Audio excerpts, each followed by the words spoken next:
choses sont très bien commencées pour vous là, avec vos 3 victoires jusqu'à présent, mais évidemment, en se préparant pour la saison, il y a toujours des choses que vous cherchez à peaufiner, à améliorer dans votre jeu.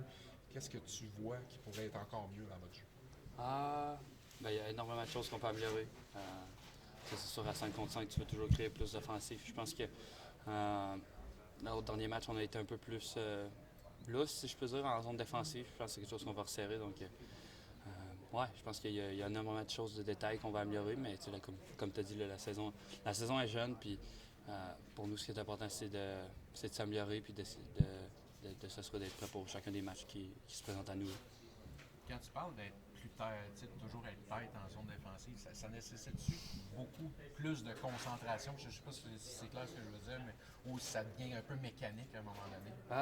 C'est sûr qu'il y a un moment dans la saison que ça devient un peu mécanique. Là, je veux dire, on joue pratiquement 2 jours, fait que ça devient un peu une certaine forme de routine de comment on veut jouer dans la zone défensive et de quelle façon on veut défendre. Donc, je pense que c'est. Il y a une partie. En fait, la grande majorité du temps, ce qui fait la différence en zone défensive, c'est vraiment, comme tu as dit, le focus. Je pense que c'est ce côté-là qui fait la différence. C'est de bien lire le jeu, de s'assurer d'être du bon côté de la rondelle. Puis, je pense que c'est ça c'est ça qu'il faut faire en fait pour serrer notre jeu en zone défensive. C'est vrai que c'est plus facile à corriger ces affaires-là quand la fiche de l'équipe est gagnante. C'est-tu vrai, ça? Ben oui, absolument. Écoute, quand on a des choses à améliorer, mais on fait des bonnes choses. On trouve, au dernier match, on trouve des moyens de remporter des matchs. C'est des points qui sont importants, même si on est tôt en saison. Donc, non, je pense que c'est beaucoup plus facile et plus fun corriger puis essayer d'apprendre quand l'équipe gagne. C'est important d'amener quand même le sentiment d'urgence de bien faire les affaires, même si les points au classement sont là. Oui, exactement. Ben écoute, je pense que ce sentiment d'urgence-là est arrivé dès le jour 1 au camp. Je pense que Martin a été clair. Je pense que on ne voulait pas attendre au premier match de la saison pour être prêt pour le début de la saison. Donc, je pense que tout ça a commencé au camp d'entraînement. Puis, non, je pense que, comme je l'ai dit, on a des choses à travailler, mais je pense qu'on peut le faire dans notre début de saison. Alex Carrier va jouer contre son ancienne équipe aujourd'hui. Puis, l'an dernier, quand il est arrivé, on a senti tout de suite que c'était comme un gars qui s'installait un peu comme une force tranquille dans l'équipe. Comment tu définirais un peu son approche avec toi, puis d'apprendre à le connaître là, dernièrement? Qu'est-ce que tu as remarqué par rapport à lui? C'est un coéquipier formidable. C'est un gars qui est fun à côtoyer. C'est un gars qui est dans le vestiaire, c'est pas lui qui parle le plus, mais il donne l'exemple sur la glace. Il fait des jeux, prend des mises en échec, donne des mises en échec, bloque des tirs. Honnêtement, il fait tout pour nous. Puis, il y a une grande importance dans notre défensive. Là. Souvent, Zach, on dit qu'un joueur de centre va rendre ses alliés meilleurs si c'est un bon joueur de centre. Comment tu définirais le fait de jouer avec Kirby Dach? Est-ce qu'il fait partie des bons joueurs de centre avec lesquels tu joues? Absolument.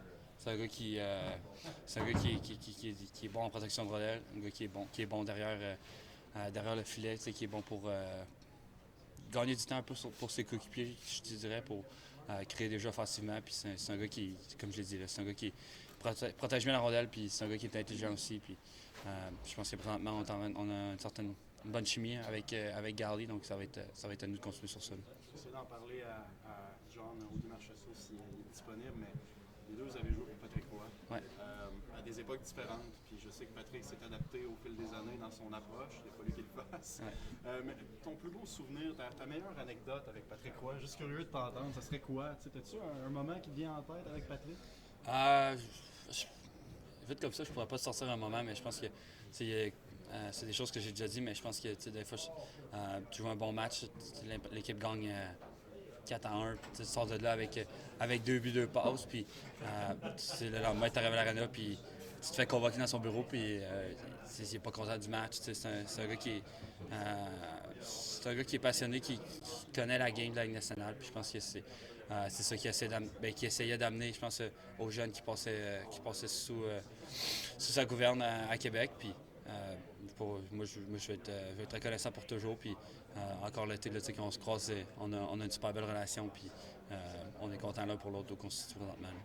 Y a-tu un aspect de sa personnalité qui ressemble un peu à Martin Saint-Louis? Je pense que c'est 2 compétiteurs, mais tu retrouves-tu des similitudes un peu entre les deux?